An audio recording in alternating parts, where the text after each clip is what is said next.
और भाई double eviction किन किन का होने वाला है मैं आप लोगों को बता देता हूँ कि क्या है वोटिंग ट्रेंड और वोटिंग ट्रेंड क्या है। देखो ओपनिंग लेटेस्ट क्लोजिंग सब कुछ मैं आपको बता दूंगा क्या है कुछ है। मैं एकदम क्लियर बता देता हूँ कल का एपिसोड के अंदर किस तरीके से बिग बॉस ने फंसा दिया है ना, फंसाया है लोगों को, फंसाया है स्ट्रॉन्ग कंटेस्टेंट को भी फंसाया है। अविनाश, करणवीर और विवियन, ये तीनों के तीनों स्ट्रॉन्ग है और इनकी वोटिंग जो है वो बहुत अच्छी खासी पड़ रही है। अब बात करते हैं कौन है नंबर 1 2 3 4 5 6 7। चलो भाई, तो भाई अब जो कहानी बन रही है बिग बॉस 18 के ये नॉमिनेशन समीकरण के अंदर, टाइम ऑफ गॉड के 3 दावेदार बन चुके हैं। आप लोगों को बता दूं 3 दावेदार है और आज रात को इसका टास्क होगा और टास्क के अंदर डिसाइड होगा कि कौन टाइम ऑफ गॉड जो है नया बनेगा। पुराने वाले डिसाइड कर रहे हैं कि कौन दावेदार होने चाहिए। तो अब जो है नया टाइम ऑफ गॉड के बारे में बता दूंगा आप लोगों को, बट कल के एपिसोड और आज से कहीं ना कहीं बिग बॉस ने इन लोगों को फंसा दिया नॉमिनेशन के अंदर। बग्गा, कशिश और सारा, ये तीनों के तीनों जो है उनके ऊपर बात करेंगे। और 3 देवियाँ हमारे बिग बॉस की वाइल्ड कार्ड उसके अंदर एक जाएगी, तो डबल इविक्शन के पूरे चांसेस है। क्या है किस तरीके का है, एक इविक्शन जो है एक्सपायरी वाला जो तीनों को दिया है उसमें से एक एक्सपायरी वाला जो मुझे लग रहा है कि एडिन एंड वो मिस्त्री वाली लड़की दोनों बच जाएगी और एक जो लास्ट वाली है वो जाएगी जिसके साथ प्रैंक किया गया था। बहुत ही मेरे हिसाब से ऐसे प्रैंक नहीं करने चाहिए। सोचो किसी का हार्ट वार्ट वीक हो तो अटैक वटैक पैनिक अटैक कुछ भी आ सकता है, तो ध्यान रखना चाहिए बिग बॉस जैसे घर के अंदर। अब बात करते हैं कि भाई क्या समीकरण बन रहे हैं। कल वाले एपिसोड के अंदर बिग बॉस ने वापस दिग्विजय ने वापस पे बैक कर दिया। जिस तरीके से एक सिचुएशन हुई थी सिद्धार्थ शुक्ला वाले की, सिद्धार्थ को कुछ बनाया था मतलब कैप्टन या कुछ ऐसा, मतलब वोट दिया था और उसके बाद सिद्धार्थ ने पारस छाबड़ा को पे बैक किया था और उसने बोला था कि भाई मैं कुछ भी चीज़ें नहीं रखता हूँ। तो लोग बात कर रहे हैं कि पे बैक वाली चीज़ हुई है यहाँ पे। रजत दलाल को बचा लिया, बच गई वहाँ पे, सब लोग उसके साथ में जोड़िया सब कुछ। बिग बॉस ने जिनको नहीं बचाना था उनकी जोड़ी अपोजिट वाली डाली, जिनको बचाना था दोनों में से एक उनको साथ साथ में भेज दिया, दोस्तों को भेज दिया। अब बग्गा और करणवीर को डालेंगे, दोनों की नहीं बनती। कशिश और सारा को डालेंगे, कोई कनेक्शन ही नहीं है। तो सब लोग ये चारों लोग नॉमिनेट होंगे ना, तो बिग बॉस के हाथ में था किसको नॉमिनेट करना ना करना। अब देखो नंबर 1 2 3 4 5 6 7 मैं आपको बताऊं, नंबर 1 के अंदर जो है वो आ रहा है भाई विवियन डसेना। बहुत बढ़िया खेल रहा है विवियन डसेना। जहाँ ज़रूरत होती है वहाँ बोलता है, ज़रूरत नहीं होती वहाँ नहीं बोलता है। बहुत ही लाउड क्लियर और एकदम हाँ जी हाँ हाँ अमिताभ बच्चन वाली आवाज़ में एग्जॉचरेट करके बात करने की कोशिश करता है। हालांकि जो लोग पसंद नहीं करते वो ये बोल रहे हैं कि भाई फेवर हो रही है, फेवर हो रही है, बट हालांकि फेवर हो भी रही है। देखा जाए तो क्लियर फेवर है। टाइम ऑफ गॉड होता है तो एक्सट्रीम पावर मिलती है, दूसरी बार टाइम ऑफ गॉड बन जाता है एक्सट्रीम पावर होती है। हर एक चीज़ में एक्सट्रीम पावर मिलती है और दिग्विजय को कोई पावर बचाने की बस, और कोई एक्सट्रीम पावर नहीं, पूरे नॉमिनेशन कंट्रोल करने की नहीं कि हाँ भाई तू ही मैनेज कर।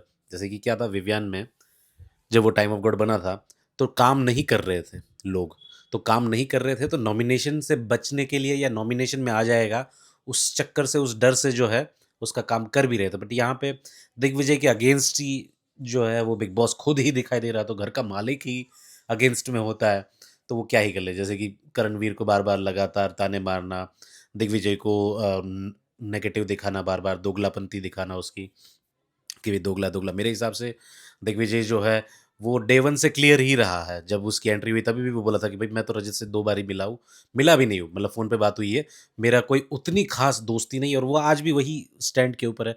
कशिश के लिए भी वो वही स्टैंड पे था जब एंट्री हुई थी और आज भी वही स्टैंड पे है। तो I don't think there is any दोगलापन इन इट। दूसरी बात अब आती है तो नंबर 1 पे ये है विवियन। नंबर 2 की बात करें तो करणवीर मेहरा जो है उसको वोट मिल रहे हैं। नंबर 3 जो है करणवीर मेहरा की गेम सुधरी है भाई, मैं आप लोगों को बता दूं। कोना मास्टर, जलनवीर, मुनवीर, ननंदवीर, ये सब कुछ नैरेटिव सेट करने के बाद अब जो है चीज़ें अलग तरीके से सेट हुई है। और यहाँ पे नंबर 2 जो है वो वोटिंग ट्रेंड के अंदर दिखाई दे रहे हैं। अब नंबर 3 की बात करें तो अविनाश मिश्रा, मिश्रा जी का लड़का, बहुत ही बेहतरीन गेम उसको पता, he knows what to do, when to do and how to do. अब जब जब इंसान को इतनी सारी चीज़ें पता होती है बिग बॉस के बारे में, तो वो उसके हर एक प्लान, हर एक चीज़ जो है वेल एग्जीक्यूटेड लग रहा है। उसके दोस्त, एनिमीज़, फ्रेनेमीज़ सब कुछ क्लियर है। कोई दोगलापंती नहीं है, कोई भी मतलब बटरिंग नहीं है, कुछ भी नहीं है। क्लियर है अपनी बातों के अंदर, है ना? कोई समीकरण नहीं बना रहा कि भाई मैं ऐसा कर दूँगा तो ऐसा दिखूँगा, वैसा कर दूँगा तो वैसा दिखूँगा, यहाँ बच जाऊँगा, ये कर लूँगा, वो कर लूँगा। स्ट्रेट फॉरवर्ड गेम, बहुत ही अच्छी लग रही है मुझे उसकी गेम। ऐसा ही इंसान को रहना चाहिए नंबर 3 के अंदर। अब देखो बाकी के जो नंबर्स है ना, उसके अंदर से कोई भी घर पे जा सकता है।